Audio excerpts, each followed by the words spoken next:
ഈ സ്റ്റോറി നിങ്ങൾക്ക് ഇഷ്ടപ്പെട്ടാൽ സബ്സ്ക്രൈബ് ചെയ്യുക. അധ്യായം 17. ജാൻവിയെ നീരവനൊപ്പം തട്ടിക്കൊണ്ടു വന്നില്ലെന്നറിഞ്ഞ ആര്യൻ ഒന്ന് ഞെട്ടിയെങ്കിലും ഗുണ്ടയെ വിശ്വസിക്കാനും അവന് തോന്നിയില്ല. എവിടെടോ ജാൻവി? അവൻ ആ മെലിഞ്ഞ മനുഷ്യന്റെ അടുത്തേക്ക് നടന്നു ചെന്ന് അയാളുടെ നെഞ്ചിൽ ചവിട്ടിക്കൊണ്ട് ചോദിച്ചു. ആര്യ? അയാൾക്ക് എന്തെങ്കിലും പറയാൻ കഴിയും മുന്നേ നീരവ് വിളിച്ചു. അവന്റെ ശബ്ദം കേട്ടതും ആര്യൻ അവന്റെ അടുത്തേക്ക് ഓടിച്ചെന്ന് കെട്ടിപ്പിടിച്ചു. നിനക്ക് കുഴപ്പമൊന്നുമില്ലല്ലോ? നിറ കണ്ണുകളോടെ ആര്യൻ ചോദിച്ചപ്പോൾ നീരവ് ഇടർച്ചയോടെ പറഞ്ഞു, എനിക്ക് കുഴപ്പമൊന്നുമില്ല. പിന്നെ ഞാൻ ഒറ്റയ്ക്കായിരുന്നു. നേരത്തെ തന്നെ ഞാൻ ജാൻവിയെ ഹോസ്റ്റലിലാക്കിയിരുന്നു. പക്ഷേ ഇയാളല്ലേ പറഞ്ഞേ ജാൻവിയും ഇവിടെ ഉണ്ടെന്ന്? ആര്യന് സംശയമായി. അതെ, ഇയാൾ എന്റെ മുന്നിൽ നിന്നാ ഫോൺ വിളിച്ചത്. പക്ഷെ ഇയാൾ കള്ളം പറയായിരുന്നു. പെണ്ണിന്റെ കാര്യമാണെങ്കിൽ നീ ഓടി വരുമെന്ന് കരുതി കാണും. നീരവ് പറഞ്ഞു. നീയല്ലടാ, എനിക്ക് മറ്റാരെ കാണും ഇത്. നിന്റെ അത്രയും വരുമോ എനിക്ക് ആ പെണ്ണ്? ആര്യൻ നീരവനെ കെട്ടിപ്പിടിച്ചുകൊണ്ട് പറഞ്ഞു. ആര്യൻ കെട്ടിപ്പിടിച്ചതും നീരവ് വേദനയെടുത്ത് കരഞ്ഞു. ഇവര് നിന്നെ ഒരുപാട് അടിച്ചല്ലേ? ആര്യൻ ഇടർച്ചയോട് ചോദിച്ചപ്പോൾ നീരവ് മിണ്ടാതിരുന്നു. അതോടെ ആര്യൻ ആ കുറിയ മനുഷ്യന്റെ അടുത്തേക്ക് പാഞ്ഞു വന്ന് അയാളുടെ ദേഹത്ത് ചവിട്ടി. കയ്യിൽ നിന്ന് ഫോൺ പിടിച്ചു വാങ്ങി. അതിൽ അവസാനം ഡയൽ ചെയ്ത നമ്പർ അർജുന്റേതായിരുന്നു. ആര്യൻ വീഡിയോ ഓൺ ചെയ്ത് തുടരെ തുടരെ അയാളെ അടിക്കുന്നത് വീഡിയോ എടുത്തു. ശേഷം അയാളിലേക്ക് ക്യാമറ തിരിച്ചുകൊണ്ട് അർജുനോടായി ചിലത് പറഞ്ഞു. യെസ് അർജുൻ, ഈ വീഡിയോ ഞാൻ നിനക്ക് വേണ്ടി പ്രത്യേകം ഡെഡിക്കേറ്റ് ചെയ്യുന്നതാണ്. ഇതാ കാണ് നിന്റെ ഗുണ്ടകളുടെ ഗതി. നിന്റെ ജീവിതം ഞാൻ നശിപ്പിച്ചില്ലെങ്കിൽ എന്റെ പേര് ആര്യൻ രജപുത്ര എന്നല്ല. എന്നെയാണ് നീ എന്തെങ്കിലും ചെയ്തെങ്കിൽ ഞാൻ വെറുതെ വിട്ടെന്നെ. പക്ഷെ നീ തൊട്ടത് എന്റെ ബെസ്റ്റ് ഫ്രണ്ടിനെയാ. അതുകൊണ്ട് എന്താ സംഭവിക്കുന്നതെന്ന് നിനക്ക് യാതൊരു ഊഹവും ഉണ്ടാവില്ല. കാത്തിരുന്നോ. ഇത്രയും റെക്കോർഡ് ചെയ്ത് ആര്യൻ വീഡിയോ അർജുന്റെ നമ്പറിലേക്ക് അയച്ചു. അയാളുടെ കയ്യിലേക്ക് ഫോൺ വെച്ച് കൊടുത്തുകൊണ്ട് 2 ചവിട്ടുകൂടി കൊടുത്തു. ശേഷം നീരവനെയും കൊണ്ട് പുറത്തേക്ക് നടന്നു. ടാക്സി ഡ്രൈവർ അപ്പോഴും അവിടെ വെയിറ്റ് ചെയ്യുകയായിരുന്നു. ആര്യൻ നീരവനെയും കൊണ്ട് സ്വർണ്ണയുള്ള ഹോസ്പിറ്റലിലേക്ക് പോയി. നീരവിന്റെ മുറിവ് ഡ്രസ് ചെയ്ത് കഴിഞ്ഞ ശേഷം അവനോടൊന്ന് വിശ്രമിക്കാൻ പറഞ്ഞിട്ട് ആര്യൻ സ്വർണ്ണയോടെ അച്ഛന്റെ അടുത്തേക്ക് പോയി. റൂമിലെത്തി വാതിൽ തുറന്നു നോക്കിയതും സ്വർണ്ണയും അച്ഛനും നല്ല ഉറക്കത്തിലായിരുന്നു. നേരം ഒരുപാട് വൈകിയതുകൊണ്ട് തന്നെ വാതിൽ ചേർത്തടച്ചുകൊണ്ട് അവൻ നീരവിന്റെ അടുത്തേക്ക് തിരികെ പോയി. മറ്റൊരിടത്ത് ഫോണിൽ മെസ്സേജ് നോട്ടിഫിക്കേഷൻ വന്നതും അർജുൻ വേഗം ഫോൺ ഓപ്പൺ ചെയ്തു. ആര്യനെ തല്ലുന്നത് കാണാമെന്ന് കരുതി ആവേശത്തിൽ മെസ്സേജ് ഓപ്പൺ ആക്കിയ അർജുൻ ഞെട്ടിപ്പോയി. അവന്റെ കണ്ണുകൾ തുറച്ചു. എന്താ താൻ കാണുന്നതെന്ന് പോലും അവൻ ഒരു നിമിഷം സംശയിച്ചു. പക്ഷെ അവസാനം ആര്യന്റെ വെല്ലുവിളി കൂടിയായതും അവൻ ഫോൺ വലിച്ചെറിഞ്ഞുകൊണ്ട് അലറി. നീ ഇപ്പൊ ചെയ്തത് വലിയ തെറ്റാ, വലിയ തെറ്റ്. നിന്റെ കൈയും കാലും ഒടിച്ച് കുറച്ച് കാലത്തേക്ക് കിടത്താമെന്നാ ഞാൻ കരുതിയത്. പക്ഷെ നിന്നെ കൊന്നിട്ടേ അടങ്ങും ഞാൻ. ആര്യൻ നീരവുമായി ഹോസ്റ്റലിലേക്ക് തിരിച്ചെത്തി. നീരവനെ കിടത്തി അവൻ പിന്നെയും ബാഗിലേക്ക് നോട്ട്സ് എടുത്ത് വെക്കാൻ തുടങ്ങിയപ്പോൾ നീരവ് അവനെ അത്ഭുതത്തോടെ നോക്കി. ഈ രാത്രി നീ എവിടെ പോവുക? നീരവ് ചോദിച്ചു. നീ റെസ്റ്റ് എടുക്ക, ഞാൻ വേഗം വരും. പേടിക്കണ്ട, തങ്ങൾ അയച്ച ആളുകൾ. നിനക്ക് എന്താ പറ്റിയ ആര്യ? കുറച്ച് ദിവസമായിട്ട് നീ നന്നായി ദേഷ്യപ്പെടുന്നു. ഇങ്ങനെയൊന്നും അല്ലായിരുന്നല്ലോ. നിനക്കെന്താ പറ്റിയേ? മറ്റേ ആര്യയെ പോലെ തോന്നുക. അത് കേട്ടതും ആര്യൻ നീരവനെ വാത്സല്യത്തോടെ ഒന്ന് നോക്കിക്കൊണ്ട് ഒന്നും പറയാതെ പുറത്തേക്ക് നടന്നു.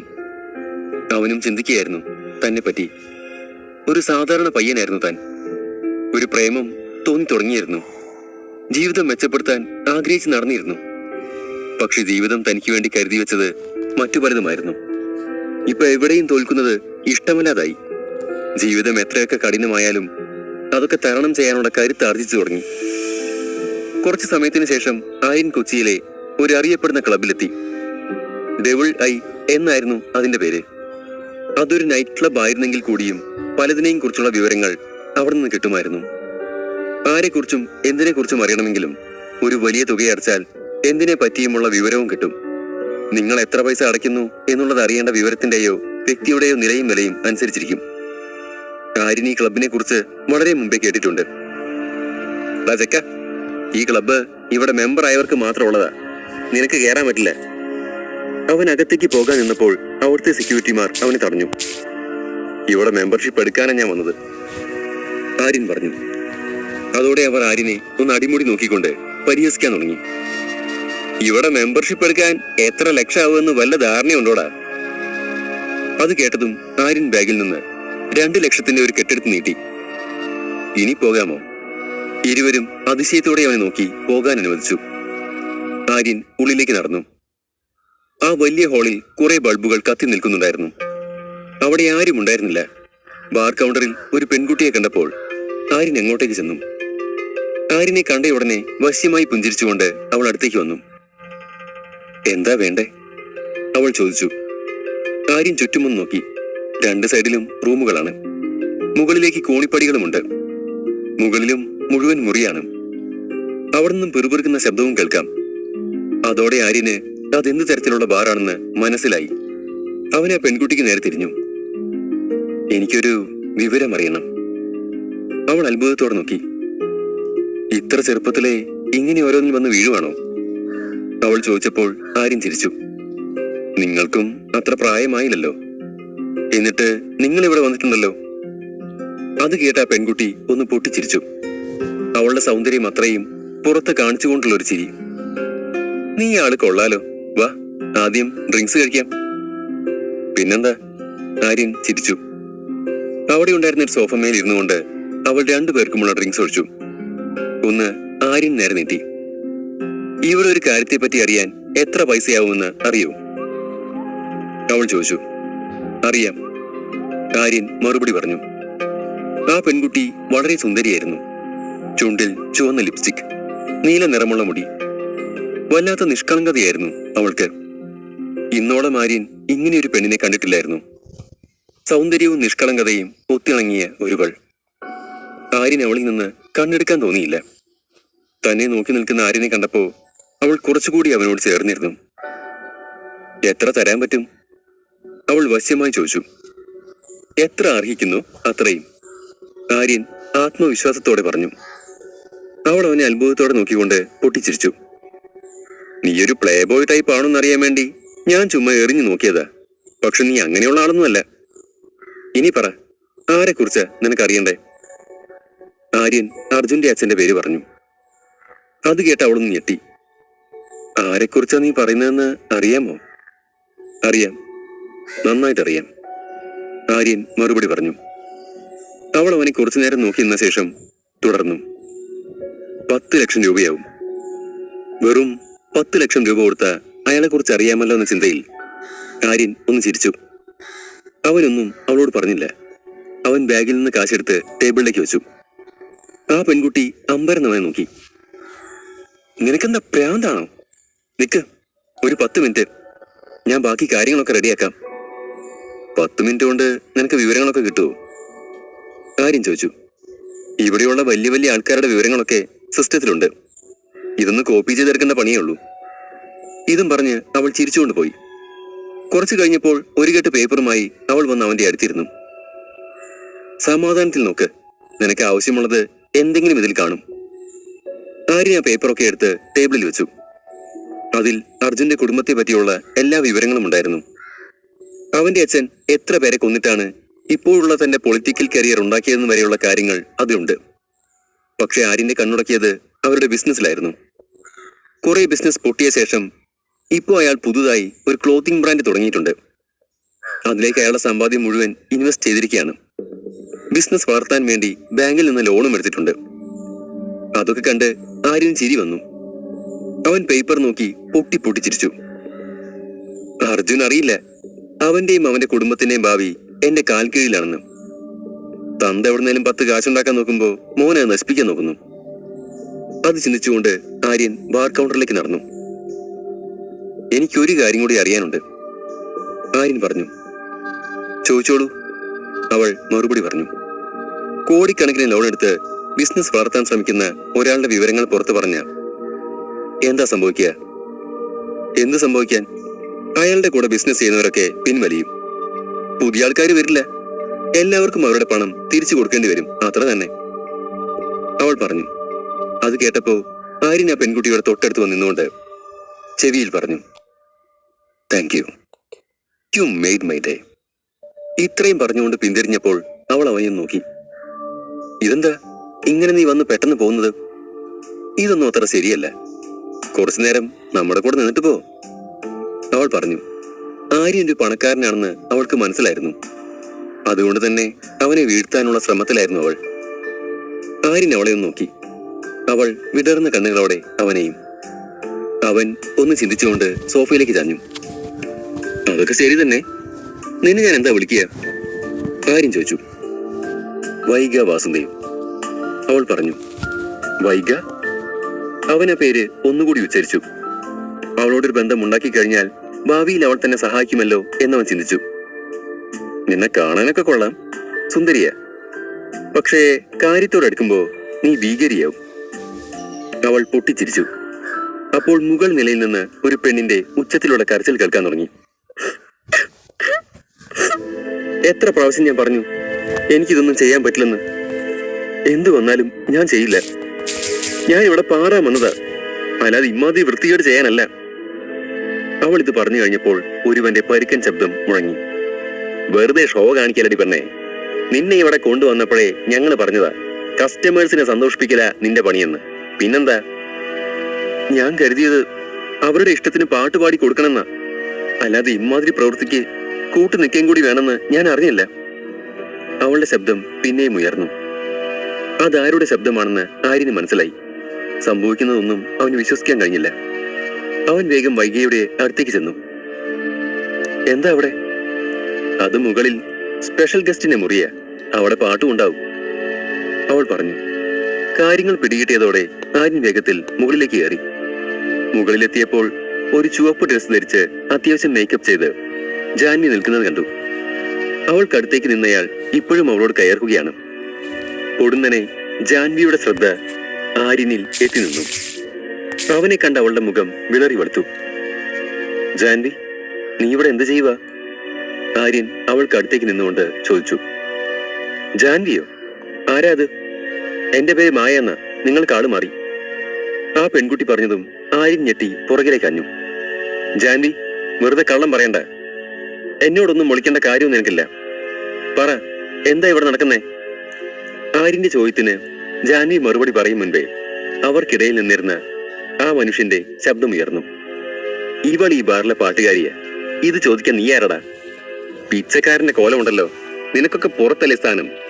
അത് കേട്ട ആര്യൻ അയാളെ തുറച്ചു നോക്കി പല്ല് കടിച്ചു. നിങ്ങൾ എന്തിനാ ഇവരോട് ഇങ്ങനെയൊക്കെ സംസാരിക്കുന്നേ? എന്നാ പിന്നെ നീ പഠിപ്പിക്കടാ.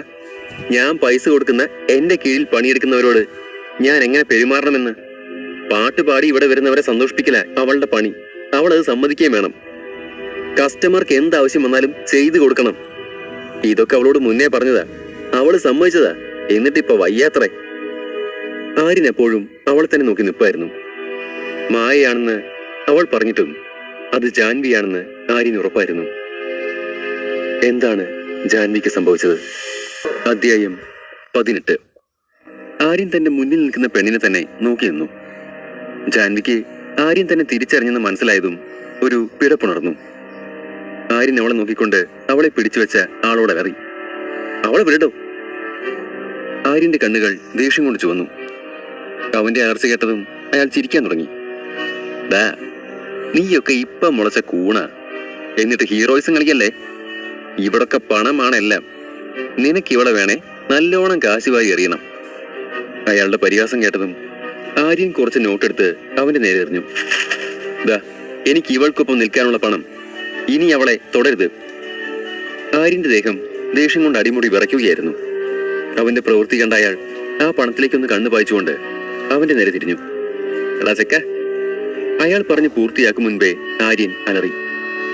ഒന്നും പറയണ്ട, ഈ പെണ്ണ് ഇനി നിങ്ങൾക്കുള്ളതല്ല. അത് പറഞ്ഞുകൊണ്ട് ആര്യൻ ആ ബാഗ് അയാൾക്ക് നേരെ എറിഞ്ഞു. അയാളൊന്ന് ഞെട്ടി. ആദ്യമായാണ് ഒരു ബാർഗേളിന് വേണ്ടി ഒരുത്തൻ ഇത്രയും പൈസ വാരി എറിയുന്നത്. അത്രയും പണം ഒരുമിച്ച് കണ്ട് അയാൾക്കുള്ളിലെ കൗശലക്കാരൻ ഉണർന്നു. കണ്ടിട്ട് ഇത് നിന്റെ ജീവിത പ്രശ്നമാണെന്ന് തോന്നല്ലോ. ശരി, എനിക്ക് പണം മാത്രം മതി. അയാൾ പറഞ്ഞുകൊണ്ട് നിലത്തേക്ക് ചിതറിയ നോട്ടുകെട്ടുകൾ പെറുക്കാൻ തുടങ്ങി. ജാൻവി അപ്പോൾ 2 കൈയും വെച്ച് മുഖമമർത്തി ആർത്ത് കരയുകയായിരുന്നു. അത് കണ്ട് ആര്യൻ ദേഷ്യം വന്നു. 1000 ചോദ്യങ്ങൾ അവന്റെ മനസ്സിലൂടെ അന്നേരം കടന്നുപോയി. എന്തു പറയണമെന്നോ എന്തു പറയേണ്ടെന്നോ അവനും അറിയില്ലായിരുന്നു. താൻ ഇത്രയും നേരം അന്വേഷിച്ചുകൊണ്ടിരുന്നവൾ ഒരു ബാർഗേലാണെന്നറിഞ്ഞതിന്റെ ഞെട്ടലായിരുന്നു ആര്യനും. ദൈവത്തെ ഓർത്ത് ജാൻവി, നീ കള്ളം പറയുന്നൊന്ന് നിർത്ത്. എനിക്ക് നിന്നെ മനസ്സിലായെന്ന് നിനക്കറിയാലോ. പക്ഷെ നീ ഇവിടെ എന്താ ചെയ്യുന്നേ എന്നൊരു സംശയമായിരുന്നു എനിക്ക്. നാട്ടിൽ ഇത്രയും സ്ഥലം ഉണ്ടായിട്ടും നിനക്ക് ഇവിടെ ജോലിക്ക് കയറാൻ കണ്ടുള്ളൂ. എന്താ നിന്റെ പ്രശ്നം? നീയും മറ്റുള്ള പെമ്പിളാരെ പോലെ പണം മാത്രം മതിയെന്ന് കരുതി ജീവിക്കുന്ന ആളാണോ? അതിനു വേണ്ടി എന്തും ചെയ്യാമെന്നാണോ? മുഖം പൊത്തി കരയുന്ന ജാൻവിയെ നോക്കി ആര്യൻ ചോദിച്ചു. അത് കേട്ടതും ജാൻവി ദേഷ്യത്തോടെ അവനെ നോക്കിക്കൊണ്ട് തുടർന്നു. നിങ്ങളുടെ ഒത്തിരി പണം കാണുമായിരിക്കും. നിങ്ങളൊക്കെ വാരി എറിയാൻ പണമുള്ളവരാവും. പക്ഷെ പട്ടിണിയും പരിവട്ടവും എന്താണെന്ന് അറിയാമോ? ആരും സ്വന്തം ഇഷ്ടപ്രകാരമല്ല ഇങ്ങനെയുള്ള സ്ഥലത്ത് ജോലിക്ക് വരുന്നേ. സാഹചര്യം കൊണ്ടാ, പണത്തിന് അത്രയും ആവശ്യമുള്ളത് കൊണ്ടാ, അവൾ കിതച്ചുകൊണ്ട് പറഞ്ഞു. ജാൻവി പൊട്ടിത്തെറിച്ചപ്പോൾ ആര്യൻ കുറച്ചു നിമിഷത്തേക്ക് മൗനം ഭാവിച്ചു. ശേഷം തുടർന്നു. ജാൻവി, എനിക്ക് നിന്റെ അവസ്ഥ മനസ്സിലാവും. പക്ഷെ പണം ഉണ്ടാക്കാനാണേൽ വേറെയും വഴികളും ജോലിയില്ലേ? ഞാൻ നിന്റെ കഴിവിന് വില കുറച്ച് കാണുകയല്ല. പക്ഷേ ഇന്നയാൾ പറഞ്ഞൊക്കെ നീ കേട്ടതല്ലേ? അങ്ങനെ കേൾക്കേണ്ട ഗതികേടുണ്ടോ നിനക്ക്? ആ സമയത്ത് ഞാൻ വന്നില്ലായിരുന്നെങ്കിൽ എന്താ സംഭവിക്കാന്ന് നിനക്ക് വല്ല ഊഹമുണ്ടോ? അതുകൊണ്ടാ പറയുന്നേ, ഇവിടം നിനക്ക് പറ്റിയതല്ല. ആര്യൻ പറഞ്ഞു നിർത്തി. എനിക്കൊന്നും അറിയില്ലായിരുന്നു. നല്ല വസ്ത്രമൊക്കെ ഇട്ട് ഇവിടെ പാട്ട് പാടാമെന്നേ ഞാൻ കരുതിയുള്ളൂ. നല്ല കാശും തരാന്ന് പറഞ്ഞു. വേറെ ഒരിടത്ത് ജോലിക്ക് പോയാലും എനിക്ക് ഇത്രയും പണം കിട്ടില്ല. പണത്തിന് അത്രയും ആവശ്യമായി പോയോണ്ടാ, ജാൻവി ഇടർച്ചയോടെ പറഞ്ഞു. അത് കേട്ടതും ആര്യന് പിന്നെയും ദേഷ്യം വന്നു. എത്രയാ നിനക്ക് വേണ്ടേ? അവൻ ദേഷ്യത്തോടെ ചോദിച്ചു. അത് കേട്ട ജാൻവി ഞെട്ടലോടെ അവനെ നോക്കി. ആര്യ, നീയും ഇങ്ങനെയൊക്കെ എന്നോട്? നിനക്കറിയോ എനിക്കിതൊക്കെ കേൾക്കുമ്പോ എത്രമാത്രം വിഷമം വരുമെന്ന്? ജാൻവി കരഞ്ഞുകൊണ്ട് പറഞ്ഞു. അത് കേട്ടതും ആര്യനും വല്ലാതായി. അവളെ വേദനിപ്പിക്കാൻ വേണ്ടി പറഞ്ഞല്ലായിരുന്നു അവൻ. ദേഷ്യം സഹിക്കാൻ വയ്യാതെ പറഞ്ഞതാണ്. അവൻ പെട്ടെന്ന് ശ്വാസം ഒന്ന് ആഞ്ഞു വലിച്ചുകൊണ്ട് ശാന്തമായി അവൾക്ക് നേരെ തിരിഞ്ഞു. ഐ എം സോറി ജാൻവി, ഞാൻ നിന്നെ വേദനിപ്പിക്കാൻ വേണ്ടി പറഞ്ഞല്ല. നിനക്ക് എത്രയാ പണത്തിന്റെ ആവശ്യം എന്നാ ചോദിച്ചേ? ഞാൻ ഇപ്പൊ വേണേൽ നിന്റെ അക്കൗണ്ടിലേക്ക് പണം അയച്ചേക്കാം. പക്ഷേ നീ ഇവിടെ നിന്ന് ഇറങ്ങുന്നുണ്ടെങ്കിൽ അതെന്റെ കൂടെയായിരിക്കും. ഇനി ഒരു നിമിഷം പോലും നിന്നെ ഞാൻ ഒറ്റയ്ക്ക് വിടില്ല. അതുകൂടി കേട്ടതും ജാൻവിയുടെ ദേഷ്യം നിസ്സഹായതയിലേക്കും അമ്പരപ്പിലേക്കും വഴിമാറി. അവൾ ചെയറിലിരുന്നു കൊണ്ട് പിന്നെയും കരഞ്ഞു. എന്തിനാ നീ എന്നെ ഇങ്ങനെ സഹായിക്കുന്നത്? എനിക്ക് ഇതൊന്നും തിരിച്ചു തരാൻ പറ്റില്ല. ഏയ്, ആര് പറഞ്ഞു എനിക്ക് പണം തിരിച്ചു വേണമെന്ന്? ഞാനത് തിരിച്ചു ചോദിക്കില്ല. ആദ്യം നിന്റെ പ്രശ്നങ്ങളൊക്കെ തീർക്ക്, അവൻ പറഞ്ഞു. അയ്യോ, അത് വേണ്ട. അങ്ങനെ ചെയ്താ എനിക്ക് കുറ്റബോധം തോന്നും. എല്ലാ കടവും പതിയെ ഞാൻ തിരിച്ചു തന്നോളാം. അങ്ങനെയെങ്കിൽ അങ്ങനെ, നിന്റെ ഇഷ്ടം പോലെ. ആര്യൻ സ്നേഹത്തോടെ മറുപടി കൊടുത്തു. പക്ഷേ എനിക്കിപ്പോഴും മനസ്സിലാവാത്തൊരു കാര്യമുണ്ട് ആര്യൻ. എവിടുന്നാ നിനക്ക് ഇത്രയും പണം? നിന്റെ ഫീസ് വരെ അടയ്ക്കാൻ പാടുപെടുകയാണെന്നാണല്ലോ ഞാൻ അറിഞ്ഞത്. ചെറിയ ചെറിയ ജോലിയൊക്കെ ചെയ്താ ഫീസ് അടയ്ക്കുന്നതെന്നും. പിന്നെങ്ങനെ പെട്ടെന്ന് ഇത്രയും പണം? ഇനി നിനക്ക് വല്ല കൊട്ടേഷൻ പരിപാടി ഉണ്ടോ? അതാണോ നീ ഇവിടെ? ജാൻവി സംശയത്തോടെ ചോദിച്ചു. ജാൻവിയോട് സത്യം പറയുന്നതിൽ തെറ്റില്ലെന്ന് ചിന്തിച്ചു. ഞാൻ നിന്നോട് ഒന്നും ഒളിക്കുന്നില്ല. എന്റെ കുടുംബം വലിയ സമ്പാദ്യമുള്ളവരാണ്.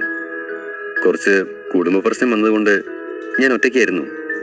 ഇപ്പൊ എനിക്ക് 21 വയസ്സായതുകൊണ്ട് നിയമപ്രകാരം സ്വത്തുക്കൾ എന്റെ പേർക്ക് വന്നു. അതുകൊണ്ടാ ഇത്രയും പണം, അല്ലാതെ കൊട്ടേഷനൊന്നുമല്ല. അത് കേട്ട് ജാൻവി ഒന്ന് സന്തോഷിച്ചെങ്കിലും പെട്ടെന്ന് അവളുടെ മുഖം മങ്ങി. അതൊക്കെ നല്ലത് തന്നെ ആര്യ. പക്ഷേ എങ്ങനെയാ എനിക്ക് വേണ്ടി ഇത്രയും പണം ചെലവാക്കുന്നേ? ഈ പണം നിനക്ക് ഭാവിയിലും വേണ്ടതല്ലേ? വെറുതെ എനിക്ക് വേണ്ടി കളയണ്ട. ഞാൻ എങ്ങനെയെങ്കിലും പണം കണ്ടെത്തിക്കോളും. അത് കേട്ടപ്പോൾ ആര്യൻ അവളോട് വല്ലാത്ത സ്നേഹം തോന്നി. സ്വന്തം കഷ്ടപ്പാടിനിടയിലും എന്റെ കാര്യം ഓർക്കുന്നുണ്ടല്ലോ. ആര്യന് വേറെയും ചിലത് പറയാൻ തോന്നിയെങ്കിലും അവൻ വേണ്ടെന്ന് വെച്ചു. അവൻ ഒരിക്കൽ പോലും ജാൻവിയുടെ പ്രശ്നങ്ങൾ ചോദിച്ചില്ലല്ലോ എന്നൊരു ചോദ്യം അവനുള്ളിൽ വന്നിറഞ്ഞു. കാര്യമറിയാതെ അവളോട് ദേഷ്യപ്പെട്ടതിൽ അവന് കുറ്റബോധം തോന്നി. എല്ലാം ശരിയാവും ജാൻവി, പേടിക്കണ്ട. പണത്തിന് വേണ്ടി ഇങ്ങനെയൊന്നും ചെയ്യണ്ട. ഒക്കെ ഞാൻ നോക്കിക്കോളാം. ഇപ്പൊ കരച്ചിൽ നിർത്ത്, എന്നിട്ട് ഈ വെള്ളം കുടിക്കേ, ആര്യൻ സ്നേഹത്തോടെ പറഞ്ഞു. ഈ സമയം ആര്യനും ജാൻവിയും റൂമിൽ ഒറ്റയ്ക്കായിരുന്നു. അയാൾ പണവും പെറുക്കിയെടുത്ത് സ്ഥലം വിട്ടിരുന്നു. ആര്യൻ ജാൻവിക്ക് വെള്ളം കൊടുത്ത് അവനും അവൾക്കൊപ്പം ഇരുന്നു. നീ ഓക്കെ ആവുമ്പോ പറ, നമുക്ക് പോവാം. ജാൻവി രണ്ടിറക്ക് വെള്ളം കുടിച്ചുകൊണ്ട് ആര്യനെ കണ്ണു ചിമ്മാതെ നോക്കി നിന്നു. അവൾ എന്തിനിങ്ങനെ നോക്കുന്നതെന്ന് ആര്യന് മനസ്സിലായില്ല. എന്താ നീ ഇങ്ങനെ നോക്കുന്നേ? എന്തെങ്കിലും ഉണ്ടോ മനസ്സില്? പിന്നെ അവിടെ നടന്നതൊന്നും ആര്യൻ സ്വപ്നത്തിൽ പോലും ചിന്തിക്കാത്ത കാര്യങ്ങളായിരുന്നു.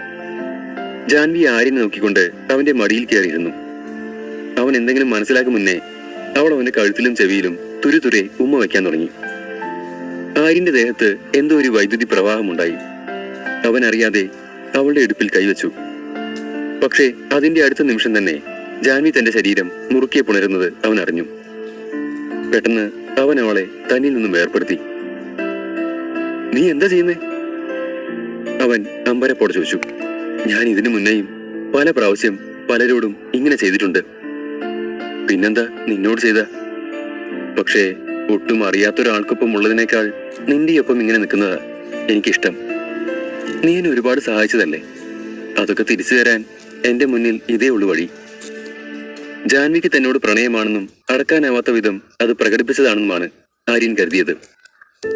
പക്ഷേ ഇപ്പൊ അവള് പറയുന്നത് കേൾക്കുമ്പോ അവൻ സ്വബോധം വീണ്ടെടുത്തുകൊണ്ട് അവളെ തന്നിൽ നിന്ന് അടർത്തി മാറ്റി കസാരയിലിരുത്തി.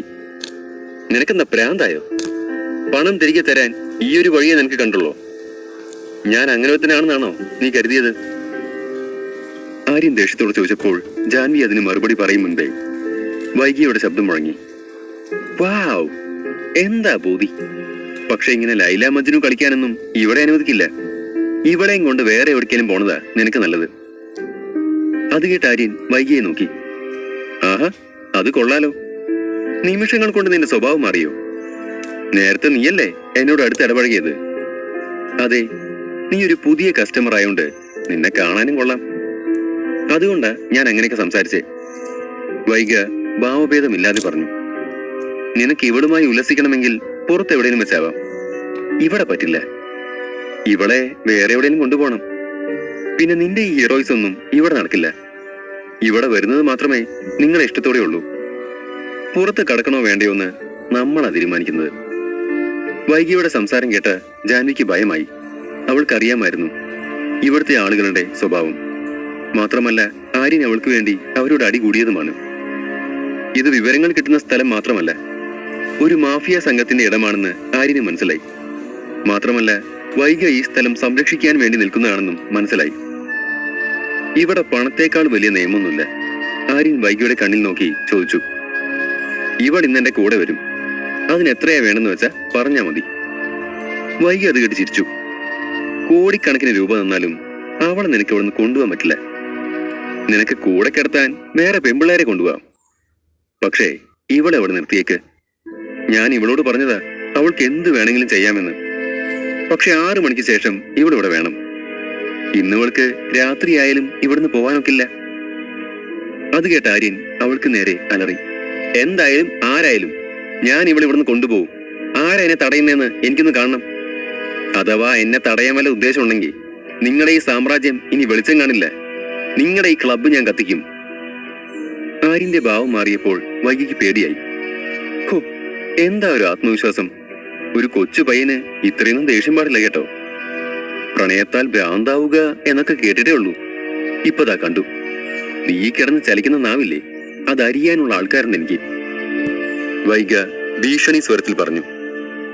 എന്നെ തൊടും മുന്നേ ആ സിസ്റ്റത്തിൽ പോയി ഞാൻ ആരാണെന്ന് നോക്കിയിട്ട് വാ. ഞാൻ ആര്യൻ രജപുത്ര. എല്ലാവരുടെയും വിവരങ്ങൾ ഉണ്ടാവുമല്ലോ, എടുത്തു നോക്ക്. എന്നിട്ട് തീരുമാനിക്കാം ആരുടെ നാവ അരിയേണ്ടതെന്ന്. ആര്യൻ കോപത്തോടെ പറഞ്ഞപ്പോൾ വൈകി ഒന്ന് ഞെട്ടി. ഇന്നുവരെ ആരും അവളോട് ഇങ്ങനെ രൂക്ഷമായി സംസാരിച്ച ചരിത്രമില്ല. അവളൊന്ന് ആലോചിച്ച ശേഷം ഒപ്പം നിന്ന ഗുണ്ടയോട് പറഞ്ഞു. ഇവളുടെ മേലൊരു കണ്ണ് വേണം. ഒരു 10 മിനിറ്റ്, ഞാനിപ്പോ വരാം.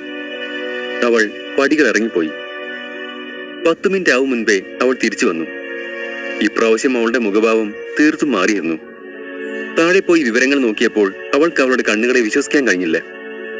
എത്രയോ തവണ അവൾ ആ പ്രിന്റ് ഔട്ട് നോക്കി. പക്ഷെ എല്ലായ്പ്പോഴും റിസൾട്ട് ഒന്നായിരുന്നു. ആര്യൻ രജപുത്ര ഈ രാജ്യത്തെ മാത്രമല്ല, ലോകത്തെ തന്നെ 20 കോടീശ്വരന്മാരിൽ ഒരാളാണ്. ഒന്ന് വിരൽ ഞൊടിച്ചാൽ അവളുടെ ക്ലബ്ബ് ഭസ്മമാക്കാൻ കെൽപ്പുള്ളവൻ. അവൾ ആര്യന് മുന്നിൽ വന്ന് കൈകെട്ടി നിന്നു. ബഹുമാനപൂർവം തല താഴ്ത്തിക്കൊണ്ട് തുടർന്നു. I am sorry mister Aryan. എനിക്കറിയില്ലായിരുന്നു നിങ്ങളാണ് രജപുത്ര കൊട്ടാരത്തിന്റെ അവകാശിയെന്ന്. അറിയാമായിരുന്നെങ്കിൽ ഞാൻ ഇങ്ങനെയൊന്നും പറയില്ലായിരുന്നു. മനസ്സറിഞ്ഞ് ക്ഷമ ചോദിക്കുന്നു. ഈ ബാറിൽ എന്തുണ്ടോ അതൊക്കെ നിങ്ങൾ എടുത്തോളൂ.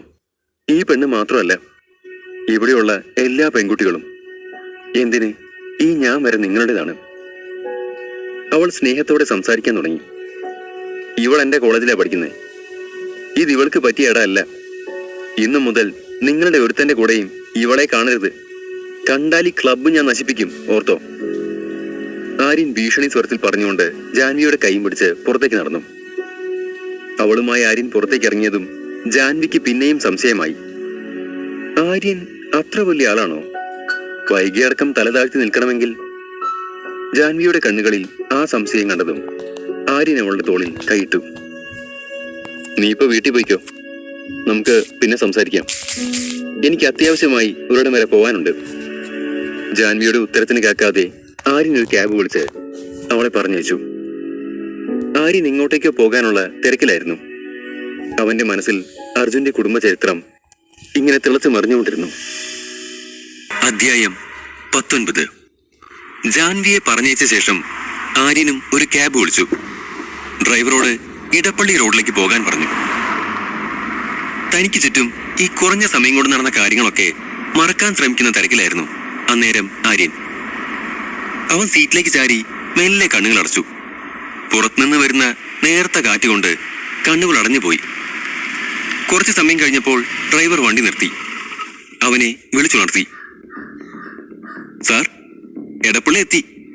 എവിടെ ഇറക്കണ്ടേ? കേട്ടതും ആര്യൻ കണ്ണ് തിരുമ്മി തുറന്നുകൊണ്ട് പുറത്തേക്ക് നോക്കി. AN മോട്ടോഴ്സിലേക്ക് പോകും. അത് കേട്ടതും ഡ്രൈവർ അത്ഭുതത്തോടെ ആര്യനെ നോക്കി. സാറ് കുടിച്ചിട്ടുണ്ടോ? നിങ്ങൾക്ക് തോന്നുന്നുണ്ടോ ഞാൻ കുടിച്ചിട്ടുണ്ടെന്ന്? അതോ എനിക്ക് അവിടെ പോകാൻ പാടില്ലേ? അയാളുടെ ചോദ്യം ഇഷ്ടപ്പെട്ടില്ലെന്ന വണ്ണം ആര്യൻ മറുപടി കൊടുത്തു. ഒരു ലക്ഷറി കാർ ഷോപ്പിന്റെ പേര് പറഞ്ഞപ്പോ അത്ഭുതപ്പെട്ട ഡ്രൈവറും തന്നെയൊരു ദരിദ്രവാസിയായിട്ടാണ് കാണുന്നതെന്ന് കരുതി ആര്യൻ. അയാൾ ചോദിച്ച രീതിയും അവന് തീരെ ബോധിച്ചില്ല. പക്ഷെ അയാൾ ശാന്തനായി മറുപടി കൊടുത്തു. സാർ, നിങ്ങൾക്ക് എവിടെയും പോകാം. പക്ഷെ സമയം പുലർച്ചെ 3 മണിയായി. ഇപ്പൊ ആ ഷോപ്പെന്നല്ല ഒന്നും തുറന്നു കിടക്കില്ല. ഇതൊന്നും 12 മണിക്ക് ശേഷം തുറക്കാറില്ല. അത് കേട്ട ആര്യൻ ഞെട്ടി. ഛേ, ഞാൻ എന്താ സമയം നോക്കാഞ്ഞേ? ഇതിപ്പോ പാതിരാത്രിയായി. ചേട്ടാ, എന്നെ വിദ്യാവർഷിണി കോളേജിന്റെ അവിടെ ഇറക്കാമോ? ആര്യൻ ചോദിച്ചു. ഡ്രൈവർ കാർ മുന്നോട്ടെടുത്തപ്പോൾ ആര്യൻ കണ്ണുകളടച്ച് സീറ്റിലേക്ക് ചാരി. ആര്യൻ ഹോസ്റ്റലിൽ എത്തുമ്പോഴേക്കും നീരവ് ഉറങ്ങിയിരുന്നു. അവനും വന്ന് കിടന്ന പാടെ ഉറങ്ങിപ്പോയി.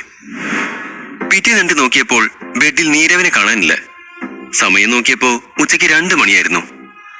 താൻ വൈകി വന്നതുകൊണ്ട് നീരവ് മനഃപൂർവ്വം വിളിച്ച് എണിപ്പിക്കാനാണെന്ന് ആര്യന് മനസ്സിലായി. ഫോണിൽ നീരവിന്റെ മെസ്സേജ് വന്നിട്ടുണ്ട്. നീ ഉണരുമ്പോ വിളിക്ക്, ഞാൻ ക്യാൻറ്റീനിൽ പോവുക. അടുത്ത മെസ്സേജ് ജാൻവിയുടേതായിരുന്നു. ആര്യ, ഇന്നലെ രാത്രി നീ ചെയ്തതിന് എത്ര നന്ദി പറഞ്ഞാലാ മതിയാവാന്ന് എനിക്കറിയില്ല. പക്ഷെ ഒരു കാര്യം ആത്മാർത്ഥമായി എനിക്ക് പറയണം. എന്തിനാത് ഞാൻ പറയുന്നതെന്ന് ചോദിച്ചാലും എനിക്ക് ഉത്തരവില്ല. എനിക്കറിയാം, ഇന്നലെ ഞാൻ നിന്റെ അടുത്ത് വന്നിരുന്നത് നിനക്ക് ഇഷ്ടപ്പെട്ടില്ലെന്ന്. പക്ഷെ ഇന്നു മുതൽ എന്നെ ആരെങ്കിലും തൊടുന്നുണ്ടെങ്കിൽ അത് നീ മാത്രമാവും. നീ മാത്രം. ഇതെന്റെ വാക്കാ. അവളുടെ മെസ്സേജ് വായിച്ചതും ആര്യന് എന്തു ചെയ്യണമെന്നറിയാതെ പോയി. അവസാനം അവൻ ടേക്ക് കെയർ എന്ന് മാത്രം പറഞ്ഞു. ഞാൻ പുറത്തു പോവുകയാണെന്നും വരാൻ വൈകുമെന്നും പറഞ്ഞ് അവൻ നീരവിന് മെസ്സേജ് ഇട്ടു. ആര്യൻ കിടക്കയിൽ നിന്ന് എഴുന്നേറ്റ് ഫ്രഷായി ഇഷ്ടപ്പെട്ട ഡ്രസ് ഒരെണ്ണം എടുത്തിട്ടിട്ട് ഒരു ക്യാബ് വിളിച്ച് നേരെ ഇടപ്പള്ളിയിലേക്ക് പോയി. അവിടെ AN മോട്ടോഴ്സിന് മുന്നിൽ ഇറങ്ങി. ഒരു ലക്ഷറി കാർ ഷോപ്പാണിത്. ആര്യന്റെ വേഷം കണ്ടപ്പോ അവിടുത്തെ സെക്യൂരിറ്റി അവനെ തുറച്ചു നോക്കി. അകത്തേക്ക് പോകാനാണെന്ന് പറഞ്ഞപ്പോൾ ഒന്നും മിണ്ടാതെ അയാൾ അനുവാദം നൽകി. അകത്തെത്തിയപ്പോൾ ഒരു പെൺകുട്ടി അവന്റെ അടുത്തേക്ക് വന്നു. എന്താ സാർ വേണ്ടേ? പറഞ്ഞു തീർന്ന അടുത്ത നിമിഷം ആ പെൺകുട്ടിയുടെ കണ്ണുകൾ തിളങ്ങി. ആര്യ, നീ എന്തിവിടെ? അത്ഭുതത്തോടെ അവൾ ചോദിച്ചപ്പോൾ ആര്യൻ അമ്പരന്നു. എന്നെ അറിയോ? എനിക്ക് മനസ്സിലായില്ല. നീ എന്നെ മറന്നോ? നമ്മള് ഫസ്റ്റ് ഇയർ ഒന്നിച്ചായിരുന്നില്ലേ? പിന്നെ കുറച്ച് പ്രശ്നങ്ങൾ വന്നപ്പോഴാ ഞാൻ പഠിത്തം മതിയാക്കിയത്. അത് കേട്ട ആര്യൻ അവളെ ഒന്ന് ഓർമ്മിച്ചെടുക്കാൻ ശ്രമിച്ചു. കുറച്ച് സമയത്തിന് ശേഷം അത് അളകയാണെന്ന് അവന് മനസ്സിലായി. ആ, എനിക്ക് ഓർമ്മ വന്നു. നീ ഇങ്ങനെ ഫോർമൽ ഡ്രസ്സിൽ നിന്നതുകൊണ്ടാ പെട്ടെന്ന് മനസ്സിലാവാഞ്ഞേ. അത് കേട്ട അളക ആര്യനെ ഒന്ന് നോക്കി. അവന്റെ കോലം കണ്ടപ്പോൾ അവൾ അവനെ ഒന്ന് പുച്ഛിച്ചു. ഇതാ നമ്മുടെ നാടിന്റെ കുഴപ്പം.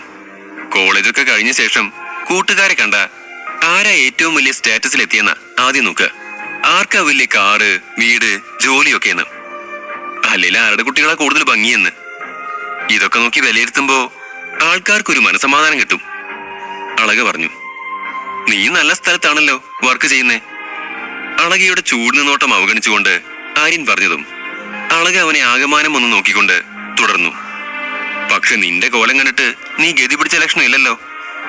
ഇവിടെ വല്ലതും വിൽക്കാമെന്നതാണോ? അവൾ ആര്യനെ ക്ലീനിങ് പ്രൊഡക്ട്സ് ഒക്കെ വിൽക്കുന്ന ഒരുവനായി തെറ്റിദ്ധരിച്ചിരിക്കുകയായിരുന്നു. ആര്യൻ അവളുടെ പറച്ചിൽ കേട്ട് ദേഷ്യം വന്നെങ്കിലും അത് പുറത്തു കാട്ടാതെ അവൻ ചിരിച്ചു. സത്യത്തിൽ അവന്റെ കോലം കണ്ടു കഴിഞ്ഞാൽ അവൻ ആ ഷോപ്പ് തന്നെ വിലക്കെടുക്കാൻ കെൽപ്പുള്ളവനാണെന്ന് ആർക്കും തോന്നില്ല. നോക്കടാ, നിന്റെ ഡ്രസ്സൊക്കെ പഴഞ്ചന്. നീ ഇവിടെ എന്തെങ്കിലും വിൽക്കാനാണ് വന്നെങ്കിൽ എനിക്ക് നിന്നെ മാനേജറുടെ മുമ്പിലേക്ക് കൊണ്ടുപോകാൻ പറ്റില്ല.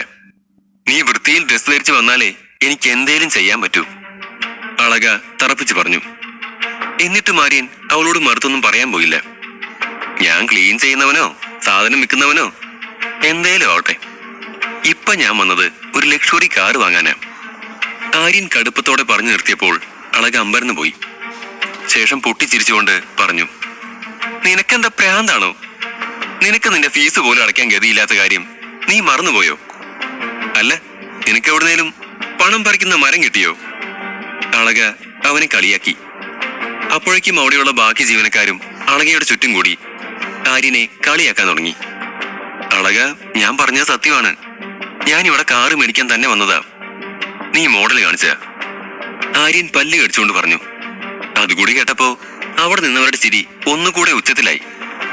ആ ബഹളത്തിനിടയിലും ഒരു 50 വയസ്സുള്ള നല്ല രീതിയിൽ വസ്ത്രം ധരിച്ച ഒരു മനുഷ്യനും അയാളുടെ ഭാര്യയും അങ്ങോട്ട് കടന്നു വരുന്നത് അളക കണ്ടു. ഞാൻ എന്തിനാ നിന്നോട് വർത്താനം പറഞ്ഞ് സമയം കളയുന്നേ? നിന്നെ കൊണ്ടൊരു സൈക്കിള് പോലും സ്വന്തമായിട്ട് വാങ്ങാൻ പറ്റില്ല. എന്നിട്ടല്ലേ ലക്ഷറി കാറ്. ആര്യനെ പുച്ഛിച്ചുകൊണ്ട് അളക പറഞ്ഞിട്ട് വന്നവരുടെ അടുത്തേക്ക് പോയി. വന്നയാളെ അളക ഭവ്യതയോടെ സ്വീകരിച്ചുകൊണ്ട് ഏത് മോഡലാണ് കാണേണ്ടതെന്ന് ചോദിച്ചു. അവരെയും അനുഗമിച്ച് അകത്തേക്ക് പോകുമ്പോൾ ആര്യന് നേരെ അവൾ വെറുപ്പോടെയും നോക്കി. മറ്റുള്ളവരും ആര്യനെ ശ്രദ്ധിക്കാതെ അവരുടെ കാര്യങ്ങളിലേക്ക് തിരിഞ്ഞു. ആര്യൻ 2-3 പേരോട് കാറിന്റെ മോഡൽ കാണിച്ചു തരാൻ പറഞ്ഞെങ്കിലും ആരും അതിന് തയ്യാറായില്ല. ആര്യന്റെ നോട്ടം അവിടെ ഇരിക്കുന്ന ഒരു 19-20 വയസ്സ് തോന്നിക്കുന്ന ഒരു സുന്ദരി പെൺകുട്ടിയിൽ തങ്ങി നിന്നു. അവനവൾക്ക് അടുത്തേക്ക് പോയി. ഞാനൊരു കാറ് മേടിക്കാൻ വന്നതാ.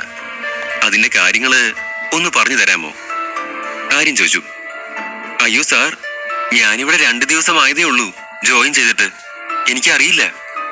അവൾ മറുപടി പറഞ്ഞു. അത് സാരമില്ല, ഫീച്ചേഴ്സൊക്കെ ഞാൻ തന്നെ നോക്കിക്കോളാം. താൻ ജസ്റ്റ് ആ കാറ് എനിക്കൊന്ന് കാണിച്ചു തന്നാൽ മതി. ആര്യൻ പറഞ്ഞപ്പോ ഒന്നും ആലോചിക്കാതെ അവൾ സമ്മതിച്ചു. അവനെ കാറിനടുത്തേക്ക് കൊണ്ടുപോയി. Sir, I am sorry. എനിക്ക് ഈ കാറിന്റെ കാര്യങ്ങളൊന്നും അറിയില്ല. എനിക്കെല്ലാം ഇവിടുന്ന് പറഞ്ഞു തന്നതാ. പക്ഷെ വെപ്രാളത്തിൽ ഒക്കെ മറന്നുപോയി. അവൾ നിഷ്കളങ്കമായി പറഞ്ഞു. അത് കേട്ട അടുത്തു നിന്ന സെയിൽസ്മാൻ ഉച്ചത്തിൽ ചിരിക്കാൻ തുടങ്ങി. പിന്നെ നിന്നെ എന്തിനാ ഇവിടെ നിർത്തിയേക്കുന്നേ? അല്ലേലും നിങ്ങൾ പെമ്പിള്ളേർക്കൊക്കെ ഈസിയാണല്ലോ. തൊലി വെളുപ്പുണ്ടായാൽ മതിയല്ലോ. അയാൾ ആ പെൺകുട്ടിയെ പരിഹസിച്ചു. ആര്യനത് കേട്ട് ദേഷ്യം വന്നെങ്കിലും അവനൊന്നും മിണ്ടിയില്ല. ആ പെൺകുട്ടി ധരിച്ചിരുന്ന ബാഡ്ജിൽ അവളുടെ പേരുണ്ടായിരുന്നു, ദിവ്യ. ദിവ്യ, താൻ ഒന്നുകൊണ്ടും പേടിക്കണ്ട. പുതുതായി ജോലിക്ക് കയറുമ്പോ എല്ലാവർക്കും ഉണ്ടാവും ഈ വെപ്രാളം. എനിക്ക് മനസ്സിലാവും. ആര്യൻ സൗമ്യമായി പറഞ്ഞു. ആര്യന്റെ മുന്നിൽ അപമാനിതയായല്ലോ എന്നോർത്ത് ദിവ്യ കരച്ചിലിന്റെ വക്കത്തെത്തിയിരുന്നു. അവന്റെ സംസാരം കേട്ടപ്പോൾ അവളും ചിരിച്ചു. ആര്യൻ നല്ല മനസ്സിനുടമയാണെന്ന് അവൾക്ക് ബോധ്യപ്പെട്ടു. ആര്യൻ കാറിൽ കയറിയിരുന്ന് കാറിന്റെ ഫീച്ചേഴ്സ് നോക്കാൻ തുടങ്ങി. മറുവശത്ത് അളക ആ മധ്യവയസ്കന് കാറുകൾ കാണിച്ചു കൊടുക്കുന്ന തിരക്കിലായിരുന്നു. പക്ഷെ അയാൾക്ക് അതൊന്നും ഇഷ്ടപ്പെട്ടില്ല. അവസാനം അവർ ആര്യൻ ഇരിക്കുന്ന കാറിൽ എത്തി നിന്നു. കാറിന്റെ അടുത്തെത്തിയപ്പോൾ ആര്യൻ അതിലിരിക്കുന്നത് കണ്ട് അളകയുടെ കണ്ണുകൾ ചുവന്നു. ഇത് ഈ ഷോറൂമിലെ തന്നെ ഏറ്റവും വിലപിടിപ്പുള്ള കാറാ. നിനക്കൊന്നും അത് നോക്കാൻ കൂടിയുള്ള യോഗ്യതയില്ല. എന്നിട്ട് അതിൽ കയറി ഇരിക്കുന്നോ? ഇറങ്ങണം ഇങ്ങോട്ട്. ഇത് ഈ സാറിനെ കാണിക്കണം. അളക ദേഷ്യപ്പെട്ടു. ആര്യന് എന്തെങ്കിലും പറയാൻ അവസരം കിട്ടുമുന്നേ അയാളുടെ സ്വരം ഉയർന്നു. ഇവിടെ നിങ്ങൾ ആരെ വേണേലും കയറ്റുമോ?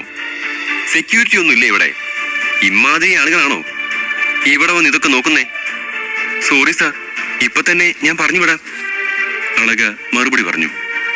ഇതുകൂടി ആയതും ആര്യന്റെ ക്ഷമ നശിച്ചു. അവൻ അയാളെ മൊത്തത്തിലും നോക്കി. വില കൂടിയ വസ്ത്രമാണ് ഇട്ടിരിക്കുന്നത്.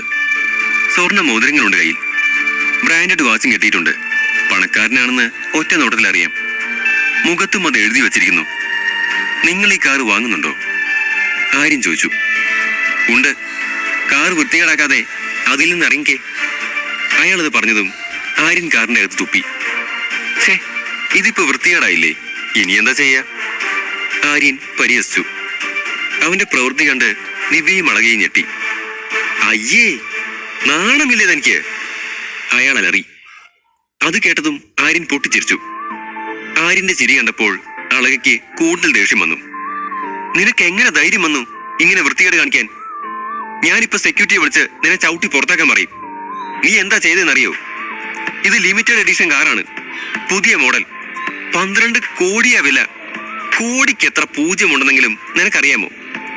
അളക അലറിക്കൊണ്ട് സെക്യൂരിറ്റിയെ വിളിച്ചു. ബഹളം കേട്ട് മാനേജറും അങ്ങോട്ടേക്ക് വന്നു. മാനേജറിനെ കൂടി കണ്ടപ്പോൾ ആര്യനെ കാറ് കാണിച്ചത് തെറ്റായി പോയെന്ന് ദിവ്യക്ക് തോന്നി. തന്റെ ജോലിയുടെ കാര്യം തീരുമാനമായെന്നോർത്ത് അവൾക്ക് പേടി തോന്നി. കാറിൽ നിന്ന് ഇറങ്ങടാ. ആരാടാ നിന്നോട് ഇതിലിരിക്കാൻ പറഞ്ഞേ? അതുപോട്ടെ, ആരാ നിന്നെ എന്റെ ഉള്ളിൽ കയറ്റിയേ? മാനേജർ ദേഷ്യപ്പെട്ടു. നീയായിരിക്കുമല്ലേ ചെയ്തത്? നീ ഇനി നാളെ മുതൽ ജോലിക്ക് വരണ്ട. ദിവ്യയെ നോക്കി മാനേജർ ദേഷ്യത്തോട് പറഞ്ഞു. നീ ആ തുപ്പിയ മാറ്റില്ലേ, അതിന് വരെ ലക്ഷങ്ങളാവില്ല. ഇതിന്റെയൊക്കെ നഷ്ടപരിഹാരം ആരടക്കിയ? നിന്റെ അച്ഛനോ? നിന്റെ 7 തലമുറ പോലും 10 ലക്ഷം രൂപ ഒരുമിച്ച് കണ്ടു കാണില്ല. പിന്നെ എങ്ങനെ നീ അടയ്ക്കും? ആര്യൻ നേരെ തിരിഞ്ഞുകൊണ്ട് അയാൾ ചോദിച്ചു. ഞാനിപ്പോ പോലീസിനെ വിളിക്കും, അയാൾ ഭീഷണിപ്പെടുത്തി. ശേഷം ആര്യന്റെ മറുപടിക്ക് കാക്കാതെ ആ മധ്യവയസ്കന്റെ നേരെ തിരിഞ്ഞു. സാറ് ക്ഷമിക്കണം. സാറിന് ഈ കാർ ഇഷ്ടമായെങ്കിൽ ഞങ്ങൾ ഇതിന്റെ മാറ്റ് വേറെ ഇട്ടിട്ട് തരാം. ഈ ഫുട് മാറ്റ് മാറ്റിയിട്ട് എന്താ കാര്യം? ഇവൻ കാറിൽ തൊട്ട് അശുദ്ധമാക്കിയില്ലേ? അവന്റെ കോലം നോക്ക്, വൃത്തിയും മനയുമില്ലാത്ത സാധനം. ആ കാറ് മൊത്തവും വൃത്തികേടാക്കി. സാർ, നിങ്ങളുടെ അവസ്ഥ എനിക്ക് മനസ്സിലാവും. പക്ഷേ സാറിനറിയാലോ ആ കാറ് ലിമിറ്റഡ് എഡിഷൻ ആണെന്ന്. ഇത് ഞാൻ ഡീപ് ക്ലീൻ ചെയ്ത് തരാം സാർ, എന്നിട്ട് ഡിസ്കൗണ്ടും തരാം.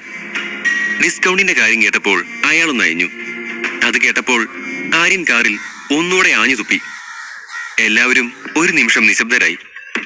സെക്യൂരിറ്റി, ഇവനെ പിടിച്ച് പുറത്താക്ക്. മാനേജർ അയാളെ കൊണ്ടാവുന്നത്ര ഉച്ചത്തിൽ അലറി. സെക്യൂരിറ്റി വന്ന് ആര്യനെ കാറിൽ നിന്ന് തള്ളി പുറത്തിറക്കാൻ നോക്കി. അപ്പോൾ തന്നെ ആ മധ്യവയസ്കൻ ഷോറൂമിൽ നിന്ന് ഇറങ്ങിപ്പോയിരുന്നു. അതോടെ മാനേജർ അയാൾക്ക് പിന്നാലെ പാഞ്ഞു. ഇത് കണ്ട ആര്യൻ കാറിൽ നിന്നും ഇറങ്ങി. മാനേജറുടെ ബാഡ്ജിൽ നോക്കി പേര് വായിച്ചിരുന്ന ആര്യൻ ഉറക്കെ വിളിച്ചു. അർണവ്, മിസ്റ്റർ അർണവ്, ഇതാ എന്റെ കാർഡ്. 12 കോടി രൂപ സ്വൈപ്പ് ചെയ്തെടുത്തോളൂ. ഇതിനി എന്റെ കാറാ. അത് കേട്ട മാനേജർ മറ്റേ കസ്റ്റമറിന് പിന്നാലെ പായുന്നത് നിർത്തി ആര്യനെ അമ്പരപ്പോടെ നോക്കി. ഒരണ പോലും ലഭിക്കില്ലെന്ന് ഉറപ്പിച്ചിരുന്നവൻ പൈസയുടെ കാര്യം ഇത്ര ആത്മവിശ്വാസത്തിൽ പറഞ്ഞത് കേട്ട് മാനേജർ ഒന്ന് ഞെട്ടി. അയാൾ ആര്യനെ നോക്കി പറഞ്ഞു. ഇവിടെ അടുത്തുള്ള ഷോറൂമിലെ ആൾക്കാര് നമ്മുടെ ഷോറൂമിന്റെ പേര് കളയാൻ നിന്നെ പറഞ്ഞേച്ചതല്ലേ? സത്യം പറ. മാനേജർ ചോദിച്ചപ്പോൾ അവൻ അയാൾ ദേഷ്യത്തിലും നോക്കി. എന്നെ ആരും പറഞ്ഞയച്ചതല്ല, എനിക്കതിന് നേരമില്ല. വേഗം ബില്ല് തന്ന് കാർ ഡെലിവറിക്ക് റെഡിയാക്കിയ എനിക്ക് പോകാമായിരുന്നു. ആര്യൻ പറഞ്ഞപ്പോൾ മാനേജർ സംശയത്തോടെ കാർഡ് എടുത്ത് അടുത്ത് നിന്ന് ആളോട് ചെക്ക് ചെയ്യാൻ പറഞ്ഞു. ആര്യൻ ചെന്ന് പിന്നടിച്ചപ്പോൾ എല്ലാവരും ഞെട്ടി. ഒറ്റ നിമിഷം കൊണ്ട് 12 കോടിയുടെ കാർ ആര്യന്റെ സ്വന്തമായി. അളകയ്ക്ക് ഇതൊന്നും വിശ്വസിക്കാൻ കഴിഞ്ഞില്ല. അതോടെ മാനേജറുടെ ഭാവം മാറി. അയാൾ മാപ്പ് പറയാനൊരുങ്ങി. സാർ, എന്തെങ്കിലും ബുദ്ധിമുട്ട് സാറിന് അനുഭവിക്കേണ്ടി വന്നിട്ടുണ്ടെങ്കിൽ സോറി, ഞങ്ങൾക്ക് അറിയില്ലായിരുന്നു. അതൊക്കെ വിട്, കാർ റെഡിയാക്കൂ. ആര്യൻ ഇടയ്ക്ക് കയറി. സാർ, 10 മിനിറ്റ്, ഇപ്പൊ ഓക്കേക്കാം, അയാൾ പറഞ്ഞു. ഇവള് വേണം ക്ലീൻ ചെയ്യാൻ, ഇല്ലെങ്കിൽ ഞാൻ ഈ ഡീല് ക്യാൻസൽ ചെയ്യും.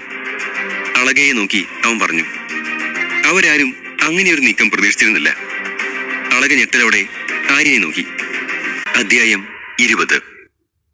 തന്നെ ഇത്രയും നേരം അപമാനിച്ചവളോട് താൻ സ്വന്തമാക്കിയ കാറ് വൃത്തിയാക്കാൻ പറഞ്ഞുകൊണ്ട് പ്രതികാരം വീട്ടാൻ കഴിഞ്ഞതിന്റെ സന്തോഷമായിരുന്നു ആര്യന്. ആര്യൻ പറഞ്ഞത് കേട്ട് ആദ്യം ഒന്ന് സ്തബ്ധരായെങ്കിലും അവൻ സീരിയസ് ആയി പറഞ്ഞതാണെന്നും ചെയ്തില്ലെങ്കിൽ ആ ഡീല് ക്യാൻസൽ ആവുമെന്നും അവന്റെ ശബ്ദത്തിൽ നിന്ന് അവർക്ക് മനസ്സിലായി. മാനേജർ അളകയെ നോക്കിയപ്പോൾ താൻ തന്നെ കാറ് വൃത്തിയാക്കണമെന്ന് അവൾക്ക് മനസ്സിലായി. തലയും താഴ്ത്തി അവൾ കാറിനടുത്തേക്ക് ചെന്നു. ആര്യൻ ദിവ്യയെ ഒന്ന് നോക്കി മാനേജർക്ക് നേരെ തിരിഞ്ഞു. ഈ പെൺകുട്ടിയെ ഇവിടെ സ്ഥിരപ്പെടുത്തണം, മാത്രമല്ല പ്രൊമോഷനും നൽകണം. അവൻ പറഞ്ഞതും ദിവ്യ ആര്യനെയും മാനേജരെയും മാറി മാറി നോക്കി. ചുറ്റും എന്താ നടക്കുന്നതെന്ന് മനസ്സിലാവാതെ നിൽക്കുകയായിരുന്നു അവൾ. ആരെന്നോ എന്തെന്നോ അറിയാത്തൊരു സാധാരണക്കാരൻ ബിസിനസ് ടൈക്കൂൺ ആണെന്ന് അറിയുന്നു. അതിൽ പിന്നെ അവന്റെ ഓരോ വാക്കും എല്ലാവരും അനുസരിക്കുന്നു. അവൾക്കിതൊക്കെ ഒരു സ്വപ്നം പോലെ തോന്നി. പിന്നീട് അവിടെ ഒരു ബഹളം തന്നെയായിരുന്നു.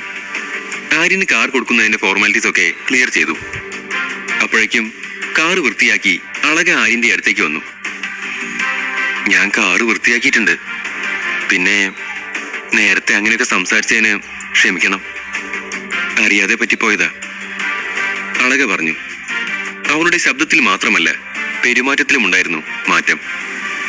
ആര്യനോട് ഒട്ടി നിന്നായിരുന്നു സംസാരം അത്രയും. ശേഷം അവൾ അവന്റെ കൈ തന്റേതിനോട് കോർത്തുകൊണ്ട് തുടർന്നു. നമ്മള് കൂട്ടുകാരായിരുന്നു, ഇനിയും അങ്ങനെ തന്നെ തുടരാം. നിനക്ക് ഒഴിവുള്ള ദിവസം എപ്പോഴാന്ന് വെച്ചാ പറ, നമുക്കൊരുമിച്ച് ഒരു ഡിന്നർ പാർട്ടി നടത്താം. അതും പറഞ്ഞുകൊണ്ട് അളക അവളുടെ ഡ്രസ്സിന്റെ ബട്ടണിൽ കൈവച്ചു. അവളുടെ ഉദ്ദേശം മനസ്സിലായതും ആര്യൻ അവളെ പുറകിലേക്ക് തള്ളി. നാണം കെട്ടവളെ, നിന്റെ ഉദ്ദേശം എന്താണെന്നൊക്കെ എനിക്ക് മനസ്സിലായി. നീ വിചാരിക്കുന്ന പോലത്തെ ആളൊന്നുമല്ല ഞാൻ. നിന്നെ ഇവിടുന്ന് പറഞ്ഞേക്കാത്തത് ഭാഗ്യമെന്ന് കരുതിക്കോ. മാറിപ്പോ അങ്ങോട്ട്. ആര്യൻ ദേഷ്യത്തോടെ വണ്ടിയുടെ അടുത്തേക്ക് പോയി.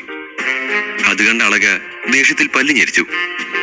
ഫോർമാലിറ്റീസ് ഒക്കെ തീർത്ത് ആര്യൻ കീ കൈപ്പറ്റി അവിടുന്ന് വണ്ടിയും കൊണ്ട് നഗരത്തിലൂടെ ശരവേഗത്തിൽ പാഞ്ഞു. അവൻ പിന്നെ കോളേജിലേക്ക് അന്ന് പോയില്ല. അർജുന്റെ ബിസിനസിനെ പറ്റി ഇനി എവിടുന്നൊക്കെ വിവരം കിട്ടും എന്ന് അന്വേഷിക്കാനുള്ള തിരക്കിലായിരുന്നു അവൻ. ജാൻവി പങ്കെടുക്കുന്ന അതേ ഫാഷൻ ഷോയിൽ തന്നെയാണ് അർജുൻ തന്റെ പുതിയ ക്ലോത്തിങ് ബ്രാൻഡ് ഇൻട്രൊഡ്യൂസ് ചെയ്യാൻ പോകുന്നതെന്ന് ആര്യൻ അറിഞ്ഞു. അവൻ ഫാഷൻ ഷോ മത്സരത്തിന്റെ തയ്യാറെടുപ്പുകൾ നടത്തുന്ന ഷോറൂമിലേക്ക് പോയി. ആര്യൻ അർജുനെ മുഴുവനായും നിലംപരിശാക്കണമായിരുന്നു. അതിനുള്ള എല്ലാ തയ്യാറെടുപ്പുകളും അവൻ നടത്തിക്കൊണ്ടിരുന്നു.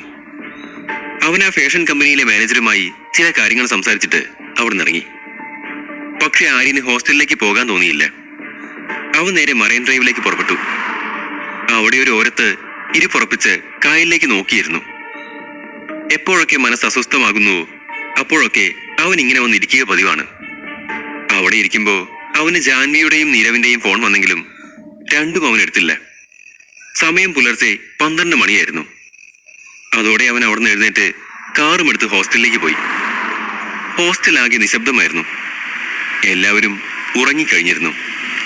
അവൻ ഹോസ്റ്റലിന് മുൻപിൽ വണ്ടി നിർത്തി ഉറങ്ങാൻ കിടന്നു. രാവിലെ ആരുടെയോ ഉച്ചത്തിലുള്ള ശബ്ദം കേട്ടാണ് ആര്യൻ എഴുന്നേറ്റത്. കണ്ണും തിരുമ്മി നോക്കിയതും നീരവ് മുന്നിൽ നിൽക്കുന്നു. എന്താ താഴെ ഇത്ര ബഹളം? ആര്യൻ ചോദിച്ചു. ആരോ ഹോസ്റ്റലിന് മുന്നിൽ ഈ special edition luxury car park ചെയ്തേക്കുന്നു. ആരാണാവോ? ആ കാറിന് എത്ര കോടിയാണെന്ന് അറിയോ വില? കാറ് കണ്ടിട്ട് അവിടെ ചെക്കന്മാര് പ്രാന്ത് പിടിച്ച പോലെ നോക്കുന്നുണ്ട്. അതൊക്കെ മേടിച്ച് ഇവിടെ പാർക്ക് ചെയ്യാൻ മാത്രം സമ്പത്തൊക്കെ ആർക്കാണാവോ? നീരവ് ആര്യന്റെ മുഖം നോക്കാതെ പറഞ്ഞു. ആര്യൻ എന്തെങ്കിലും മറുപടി പറയും മുൻപേ പ്രണവും ശരത്തും റൂമിലേക്ക് ഓടി വന്നു. നീരവും ആര്യനും മറ്റുള്ളവരോടൊന്നും അധികം കമ്പനി ഇല്ലെങ്കിൽ കൂടിയും ഈ രണ്ടാളോടും നല്ല ബന്ധമാണ്. ഇവർ ഒരുമിച്ച് ട്രിപ്പൊക്കെ പോവാറുണ്ട്. നീ എന്താ കിടന്നുറങ്ങുന്നേ? താഴെ ഒരു അടാറ് സാധനം ആരോ കൊണ്ടിട്ടേക്കുന്നു. വന്നു നോക്ക്, ഞാൻ ഇങ്ങനത്തെ കാറൊക്കെ സിനിമയിലേ കണ്ടിട്ടുള്ളൂ, പ്രണവ് പറഞ്ഞു. എനിക്കത് കണ്ടിട്ട് തന്നെ രോമാഞ്ചം വന്നു. ഞാൻ കാറിന്റെ മുന്നിൽ കുറെ നിന്ന് ഫോട്ടോ എടുത്തിട്ടുണ്ട്. അവിടെ ഒരുപാട് ആളുണ്ട്. ചിലരൊക്കെ കാറിന്റെ മോളിൽ കയറാൻ നോക്കുക. ശരത് ജനലിലൂടെ കാറിലേക്ക് നോക്കി പറഞ്ഞു. പക്ഷേ ആരായിരിക്കൂട ആ കാറ് മേടിച്ചിട്ടുണ്ടാവുക? നീരവ് ചോദിച്ചു. ഇതാരാ വാങ്ങിയെന്നറിയില്ല. നമുക്കൊന്നും ഒരു ഓട്ടോ വാങ്ങാൻ ഗതിയില്ല. അപ്പോഴാ ഒരുത്തൻ ലക്ഷറി കാറ് വാങ്ങി വന്നേക്കുന്നത്. എനിക്ക് അസൂയ വരുന്നതാ. മിക്കവാറും ഞാൻ എന്റെ ചില്ലെറിഞ്ഞു പൊട്ടിക്കും. അവനെന്ത് പറഞ്ഞതും ആര്യൻ ഇടപെട്ടു. നിനക്കെന്താ പ്രാന്താണോ ഗ്ലാസ് പൊട്ടിക്കാൻ? ഞാൻ കുറെ സ്വപ്നം കണ്ട് മേടിച്ചതാ. അതെന്റെ കാറാ. ആര്യൻ അത് പറഞ്ഞത് കേട്ട് എല്ലാവരും ഒന്ന് ഞെട്ടി. അത്ഭുതത്തോടെ അവനെ നോക്കി. ആര്യൻ തമാശ പറയുകയാണെന്നാണ് പ്രണവും ശരത്തും ആദ്യം കരുതിയത്. എല്ലാം അറിയുന്ന നീരവിനും അതൊരു അതിശയമായിരുന്നു. എടാ, നീ ഇത് എന്ത് ഭാവിച്ച? ഇതൊക്കെ വലിയ വിലയുള്ള കാറാ. വെറുതെ ഇതൊക്കെ വാങ്ങി പൈസ കളയണോ? നീരവ് ചോദിച്ചു. അത് കേട്ട് ആര്യൻ ജനാലയ്ക്കരികിൽ പോയി കാറിന്റെ കീയെടുത്ത് കാറിന്റെ നേർക്ക് ചൂണ്ടി. കാറിലെ ഫ്ലാഷ് ലൈറ്റ് ഓണും ഓഫും ആവാൻ തുടങ്ങിയതോടെ കുട്ടികളൊക്കെ കാറിന്റെ ചുറ്റും കൂടി. ആര്യൻ മുകളിൽ നിന്ന് നോക്കിയപ്പോൾ എല്ലാവരും കാറിലേക്ക് ഉറ്റുനോക്കുന്നുണ്ട്. നീരവന് പോലും ആര്യന്റെ ഈ നീക്കം വിശ്വസിക്കാൻ കഴിഞ്ഞില്ല. ആ ലക്ഷറി കാർ കൂടെ കണ്ടതോടെ ആര്യന്റെ ജീവിതത്തിൽ തങ്ങൾ അറിയാത്ത എന്തോ ഒരു രഹസ്യം ഒളിഞ്ഞു കിടക്കുന്നുണ്ടെന്ന് അവന്റെ കൂട്ടുകാർക്ക് ഉറപ്പായി. എനിക്കുറപ്പാ, രാഹുൽ നിന്നെ പേടിക്കണമെങ്കിൽ, അർജുന് നിന്നെ ഒന്നും ചെയ്യാൻ കഴിയാതെയാവണമെങ്കിൽ, നിന്നെ കുറിച്ച് ഞങ്ങൾക്കറിയാത്ത എന്തോ രഹസ്യമുണ്ടെന്ന് ഉറപ്പാ. അത് പറയാതെ ഞാൻ ജലപാനം ചെയ്യില്ല. ഇന്ന് നീ കാറ് വാങ്ങി ഇവിടെ കൊണ്ടുവന്നു. നീ ഡീനെ അടിച്ച് ശരിയാക്കി. എന്താടാ ഇതൊക്കെ? നീ സത്യം പറ, ഇല്ലെങ്കിൽ ചത്താലും ഞാനിവിടെ നിൽക്കൂല. നിലത്ത് കുത്തിയിരുന്നു കൊണ്ടുള്ള ശരത്തിന്റെ സംസാരം കേട്ട് എല്ലാവരും പൊട്ടിച്ചിരിക്കാൻ തുടങ്ങി. നിങ്ങളെന്താ എന്നെ എപ്പോഴും ഒരു അന്യനായി കാണുന്നേ? വാ, ഇവിടെ ഇരിക്കി. ബെഡിൽ ചെന്നിരുന്നുകൊണ്ട് ആര്യൻ പറഞ്ഞു. ഇല്ലടാ, നീ സത്യം പറയുന്നവരെ ഞാൻ ഇവിടെ എണീക്കൂല, ശരത്ത് പറഞ്ഞു. അതുകൂടി കേട്ടതും തന്റെ രഹസ്യങ്ങളൊക്കെ അവരോട് പറയാമെന്ന് ആര്യൻ തീരുമാനിച്ചു. അവൻ രജപുത്ര കുടുംബത്തിലെ അവകാശിയാണെന്നും ചില കുടുംബ നിയമങ്ങൾ കാരണമാണ് ഇങ്ങനെയൊരു ജീവിതം നയിക്കുന്നതെന്നും ആര്യൻ പറഞ്ഞു. പക്ഷെ 21 വയസ്സിന് ശേഷം ഈ കാണുന്ന സ്വത്തുവകകളുടെയൊക്കെ അവകാശിയായി താൻ മാറിയെന്നും അതാണ് ഇപ്പോഴത്തെ മാറ്റങ്ങൾക്ക് കാരണമെന്നും ആര്യൻ പറഞ്ഞു. ഒക്കെ കേട്ട് കഴിഞ്ഞതും റൂമിലൊരു നീണ്ട നിശബ്ദത പരന്നു. ആര്യന്റെ വാക്കുകൾ കേട്ട പ്രണവും ശരത്തും എന്തോ കെട്ടുകഥ കേട്ട പോലെ പരസ്പരം മുഖത്തോട് മുഖം നോക്കി. ഓ, അപ്പൊ നമ്മളിനി റിച്ച് ആണല്ലേ? ഇനി നമുക്ക് എന്തും ചെയ്യാം അല്ലേ? പെട്ടെന്ന് പ്രണവ് ഉച്ചത്തിൽ ചോദിച്ചത് കേട്ട് ആര്യൻ ചിരിച്ചു. ചിരിക്കല്ലേ, ഞാൻ കാര്യമായിട്ട് ചോദിച്ചതാ. ഫുഡ്, ട്രിപ്പ്, ഡ്രസ്സ് ഒക്കെ നിന്നെ പോലെ ഞങ്ങൾക്കും കിട്ടുമായിരിക്കും അല്ലേ? പ്രണവും ശരത്തും എപ്പോഴും ആര്യനെ ചേർത്ത് പിടിച്ചിട്ടേ ഉള്ളൂ. ഒരിക്കലും കളിയാക്കിയിരുന്നില്ല. രണ്ടാളും ആര്യനോട് നല്ല പെരുമാറ്റമായിരുന്നു. നിങ്ങൾക്ക് എന്താ വേണ്ടെന്ന് വെച്ചാ കിട്ടും. ആര്യൻ നിറഞ്ഞ മനസ്സോടെ ചിരിച്ചുകൊണ്ട് പറഞ്ഞു. അതൊക്കെ വിട്, ആദ്യം നീ പണക്കാരനായതിന്റെ ചെലവെടുക്ക്. നമുക്ക് നേരെ ഹയാലിൽ പോയി ഫുഡ് കഴിക്കാം. അവിടെ കുറെ സെലിബ്രിറ്റികൾ വരാറുണ്ടെന്ന് കേട്ടിട്ടുണ്ട്. ശരത്ത് ആവേശത്തോടെ പറഞ്ഞത് കേട്ട് ആര്യൻ ചിരിച്ചുപോയി. എന്നാ പോയേക്കാമെന്നും പറഞ്ഞ് കാറിന്റെ കീമെടുത്ത് ആര്യൻ പുറത്തേക്ക് നടന്നതും ബാക്കിയുള്ള 3 പേര് അവനെ പിന്തുടർന്നു. അവർ കാറിനടുത്തെത്തുമ്പോൾ ഒരുപാട് കുട്ടികൾ അവിടെ നോക്കി നിൽക്കുന്നുണ്ടായിരുന്നു. അവരെ നീക്കാതെ 1 ഇഞ്ച് പോലും മുന്നോട്ട് പോകാൻ പറ്റില്ലെന്ന അവസ്ഥ വന്നു. കൂടി നിന്നവരെയൊക്കെ ആര്യന്റെ കൂട്ടുകാർ മാറ്റി നിർത്തി. അത് കണ്ട് കോളേജിലെ സ്ഥിരം കേടിയായ ഒരുത്തൻ അവരെ തള്ളി നീക്കിക്കൊണ്ട് ആര്യന്റെ അടുത്തേക്ക് വന്ന് അലറി. ഫോട്ടോ എടുക്കണേൽ ക്യൂ നിൽക്കേ, അല്ലാതെ ഇങ്ങനെ ഉന്തിത്തള്ളി കയറിയല്ല വേണ്ടത്. ഇത്രയും നേരം നിന്ന് നമ്മളൊക്കെ എന്താ മണ്ടന്മാരാണോ? ഇതെന്റെ കാറാടാ, നീയൊക്കെയാ ഇവിടെ ഈച്ച പറ്റിയ പോലെ പറ്റിയേക്കുന്നേ, മാറങ്ങോട്ട്. നീരവ് അലറി. കൂടി നിന്നവരുടെയൊക്കെ മുഖത്താകെ അമ്പരപ്പായിരുന്നു. ആര്യൻ ചിരിച്ചുകൊണ്ട് ഡ്രൈവിംഗ് സീറ്റിലേക്ക് ഇരുന്നു. നീരവും ബാക്കിയുള്ളവരും ബാക്കിലും ഇരുന്നു. കാറ് നീങ്ങുന്നത് വരെ കുട്ടികളൊക്കെ അമ്പരപ്പോടെ നോക്കി നിന്നു. പോകുന്ന വഴിയിൽ ജാൻവിയും അവളുടെ കൂട്ടുകാരി പൂജയും ബസ് സ്റ്റോപ്പിൽ നിൽക്കുന്നത് കണ്ടു. ദേ ജാൻവി, അവളോടും ചോദിച്ചാലോ വരുന്നോന്ന്? അവളെ കൊണ്ട് വിടുകയും ചെയ്യാലോ, നീരവ് പറഞ്ഞു. ജാൻവിനെയാണോ അതോളുടെ കൂടെ നിൽക്കുന്ന കുട്ടീനെയാണോ നിനക്ക് കൂട്ടിക്കൊണ്ട് പോകണ്ടേ? ആരെയായാലും ഒന്ന് അഡ്ജസ്റ്റ് ചെയ്തിരിക്കേണ്ടി വരും. നീരവിന് പൂജയെ ഇഷ്ടമാണെന്ന് ആര്യനറിയാം. അവൻ കളിയാക്കിയതും ശരത്തും പ്രണവും ഉറക്കെ ചിരിക്കാൻ തുടങ്ങി. ആര്യൻ ജാൻവിക്ക് മുമ്പിൽ വണ്ടി നിർത്തി. തന്റെ മുന്നിൽ ഒരു ലക്ഷറി കാർ നിർത്തിയതും ജാൻവി ഞെട്ടിപ്പോയി. അല്ലെങ്കിലും അവൾ ഇന്നലത്തെ സംഭവത്തിൽ പേടിച്ചിരിക്കുകയാണ്. ആ നൈറ്റ് ക്ലബിലേക്ക് തന്നെ കൊണ്ടുപോകാനായി ആരോ വന്നതാണെന്ന് ഓർത്ത് അവളും ഞെട്ടി. ആരാണ് ഇറങ്ങുന്നതെന്ന് അറിയാൻ വേണ്ടി പേടിയോടെ കാറിലേക്ക് നോക്കി. പക്ഷെ ആര്യനെ കണ്ടപ്പോൾ ജാൻവിക്ക് ആശ്വാസമായി. ഇത് ആരുടെ കാറാ? ജാൻവി ചോദിച്ചു. എന്റെ അല്ലാതെ പിന്നെ വേറെ ആരുടേതാ? ഞാൻ ഇന്നലെ വാങ്ങിയതാ. ജാൻവിയുടെ ഒപ്പം നിന്ന പൂജ ആര്യന്റെ സംസാരം കേട്ട് അവനെ അത്ഭുതത്തോടെ നോക്കി. ആര്യന്റെ ഈ പെട്ടെന്നുള്ള മാറ്റം അവർക്കെന്തോ ഉൾക്കൊള്ളാൻ കഴിഞ്ഞില്ല. ഓരോ ദിവസവും ആര്യന്റെ ഓരോ രഹസ്യങ്ങളും ചുരുളഴിയുന്നതിന്റെ ഞെട്ടലായിരുന്നു ജാൻവി. ജാൻവി ഒന്നും മിണ്ടുന്നില്ലെന്ന് കണ്ടതും ആര്യൻ തുടർന്നു. ജാൻവി, ഞങ്ങള് ഫുഡ് കഴിക്കാൻ പോവുക ഹയാലിലേക്ക്. നിങ്ങൾ വരുന്നോ? ജാൻവി തന്റെ മുന്നിൽ നടക്കുന്നത് സ്വപ്നമോ യാഥാർത്ഥ്യമോ എന്നറിയാത്ത അവസ്ഥയിലായിരുന്നു. രണ്ടാളും വാ, നമുക്ക് പോയി അടിച്ചു പൊളിച്ചിട്ട് വരാം. പിന്നെന്താ, വരാം, പൂജ മറുപടി പറഞ്ഞു. ഒരു ലക്ഷറി കാറിൽ കയറുന്നതിന്റെ ത്രില്ലിലായിരുന്നു പൂജ. എല്ലാവരും കാറിലേക്ക് കയറിയതും ആര്യൻ വണ്ടി ഹയാലിലേക്ക് വിട്ടു. എല്ലാവരുടെയും മുഖത്തെ സന്തോഷം കണ്ടതും ആര്യന്റെ മനസ്സ് നിറഞ്ഞു. എത്ര തന്നെ പണമുണ്ടായാലും അതുകൊണ്ടൊന്നും നേടാൻ പറ്റാത്ത സൗഭാഗ്യമാണ് ഇപ്പോൾ താൻ അനുഭവിക്കുന്നതെന്ന് ഓർത്തപ്പോൾ അവന് കണ്ണു നിറഞ്ഞു.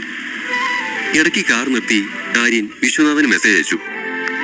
തനിക്കും കൂട്ടുകാർക്കും നല്ലൊരു വിരുന്ന് തന്നെ ഒരുക്കണമെന്ന് അവന് നിർബന്ധമുണ്ടായിരുന്നു. അവൻ ഈ നിമിഷം എന്നെന്നും ഓർമ്മിക്കാൻ പാകത്തിനുള്ളതാക്കി മാറ്റണമായിരുന്നു. എല്ലാവർക്കും ഈ ലക്ഷറി കാറിലുള്ള യാത്രയും ഹയാൽ പോലുള്ള 5 സ്റ്റാർ ഹോട്ടലിൽ നിന്ന് ഭക്ഷണം കഴിക്കുന്നതും ഒരു സ്വപ്നമായിരുന്നു. പക്ഷേ ഇന്ന് ആ സ്വപ്നം സത്യമായിരിക്കുന്നു. ആര്യൻ അവിടെ എത്തിയപ്പോൾ സെക്യൂരിറ്റീസ് അവനെ അനുഗമിക്കാനായി വന്നു. അവർ ഒരു മിലിറ്ററി ഓഫീസറെ എന്ന പോലെ അവനെ സല്യൂട്ട് ചെയ്തു. ആര്യൻ പുറത്ത് വണ്ടി നിർത്തിയപ്പോൾ ഹോട്ടൽ മാനേജർ അടക്കമുള്ള പ്രമുഖർ അവനെ സ്വീകരിക്കാനെത്തി. റോസാപ്പൂക്കളും താലവുമായി പെൺകുട്ടികളും ഉണ്ടായിരുന്നു. എല്ലാവരും കാറിൽ നിന്ന് ഇറങ്ങിയതും അവർ പുഷ്പവൃഷ്ടി നടത്തി തുടങ്ങി. ബാൻഡ് മേളവും തുടങ്ങി. ഈ സ്വീകരണം കണ്ട് ആര്യനും കൂട്ടുകാരും ഞെട്ടിപ്പോയി. ഏതോ മായിക ലോകത്തെത്തിയ പ്രതീതിയായിരുന്നു അവർക്ക്, ഒരു കഥ കേൾക്കുന്നത് പോലെ. പക്ഷേ എല്ലാ കഥയിലും ഒരു എതിരാളിയും കാണുമല്ലോ. അല്പസമയം കഴിഞ്ഞതും ഒരു ബ്ലാക്ക് കാർ അവിടേക്ക് വന്ന് ഇരമ്പി നിർത്തി. കാറിലേക്ക് നോക്കിയ ആര്യന്റെ കണ്ണുകൾ കോപം കൊണ്ട് ജ്വലിച്ചു. ആരായിരുന്നു ആ കാറിൽ